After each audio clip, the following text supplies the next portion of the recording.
चुनावी दौर में कई ऐसे नाम सामने आते हैं जो लंबे समय तक अपनी छाप छोड़ जाते हैं। आजकल एक नाम आप काफी सुन रहे होंगे। ये नाम है डॉक्टर माधवीलता। बीजेपी ने तेलंगाना की हैदराबाद लोकसभा सीट से डॉक्टर माधवीलता को मैदान में उतारा है और जब से प्रधानमंत्री मोदी ने इनके बारे में अपने सोशल मीडिया पर लिखा है, इनका पहनावा और इनका व्यक्तित्व चर्चा में है। तो बस आज एबीपी लाइव के खास शो व्यक्तित्व में बात होगी असदुद्दीन ओवैसी के गढ़ में सेंध लगाने की तैयारी कर रही डॉक्टर माधवीलता की।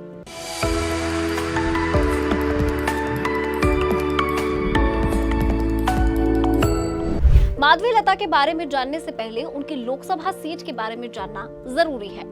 दरअसल तेलंगाना के हैदराबाद सीट से एआईएमआईएम के अध्यक्ष असदुद्दीन ओवैसी सांसद हैं। यानी बीजेपी ने माधवीलता को ओवैसी से सीधे मुकाबले के लिए मैदान में उतार दिया है।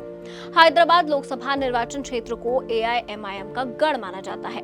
ये निर्वाचन क्षेत्र 1984 से एआईएमआईएम के पास है। असदुद्दीन ओवैसी के पिता सुल्तान सलाउद्दीन 1984 में लोकसभा के लिए चुनकर आए थे। 20 साल तक उनका दबदबा इस सीट पर कायम रहा और उनके बाद अब बेटे असदुद्दीन ओवैसी हैदराबाद से लोकसभा सांसद चुने गए। माना जाता है कि किसी के लिए भी ओवैसी परिवार को यहाँ टक्कर देना आसान नहीं है और सबसे अनोखी बात यह है कि ओवैसी जहां मुस्लिम चेहरा है, वहीं माधवीलता की छवि कट्टर हिंदुत्व वाली है। तो क्या अब ये माथे पर तिलक लगाने और साड़ी पहनने वाली महिला ओवैसी के गढ़ में कमल खिला पाएगी?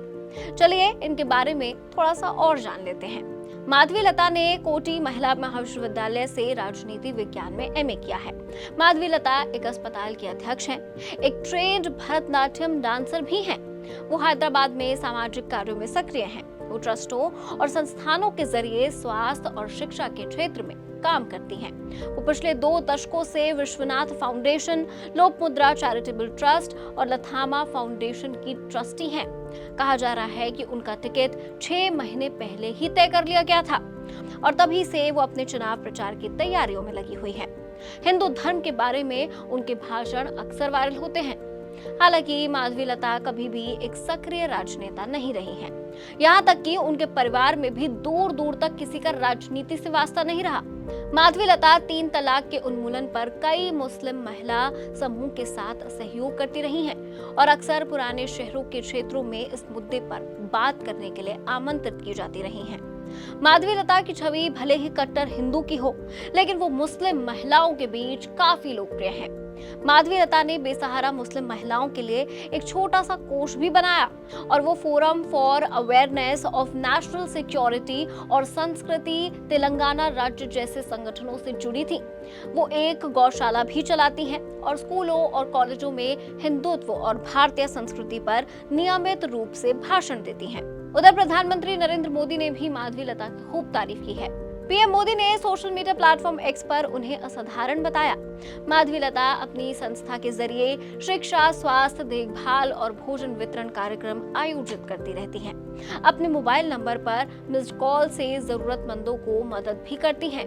बीजेपी ने जब उन्हें अपना उम्मीदवार घोषित किया तो माधवी ने सोशल मीडिया पर अपनी प्रोफाइल में मिशन हैदराबाद पार्लियामेंट जोड़ लिया।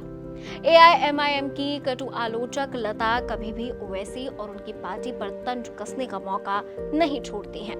आपको बता दें, इससे पहले भाजपा ने इस सीट से भागवत राव को मैदान में उतारा था, लेकिन वो ओवैसी के अभेद किले में कमल नहीं खिला पाए थे। भाजपा ने पहली बार हैदराबाद से एक महिला उम्मीदवार को मैदान में उतारा है। अब कोटी महिला कॉलेज से राजनीति विज्ञान में ग्रेजुएट लता उस परीक्षा को पास करने में जुटी हैं जहां पहले वेंकैया नायडू जैसे बीजेपी के दिग्गज फेल हो चुके हैं। खैर, अब माधवीलता बीजेपी का तुरुप का इक्का साबित होती हैं या नहीं, ये तो आने वाला वक्त बताएगा। खैर, माधवीलता के बारे में ये एपिसोड आपको कैसा लगा? कमेंट सेक्शन में अपनी राय जरूर शेयर कीजिए और व्यक्तित्व के अगले एपिसोड में आप किसके बारे में जानना चाहेंगे ये भी बताइएगा। जरूर देखते रहिए एबीपी लाइव।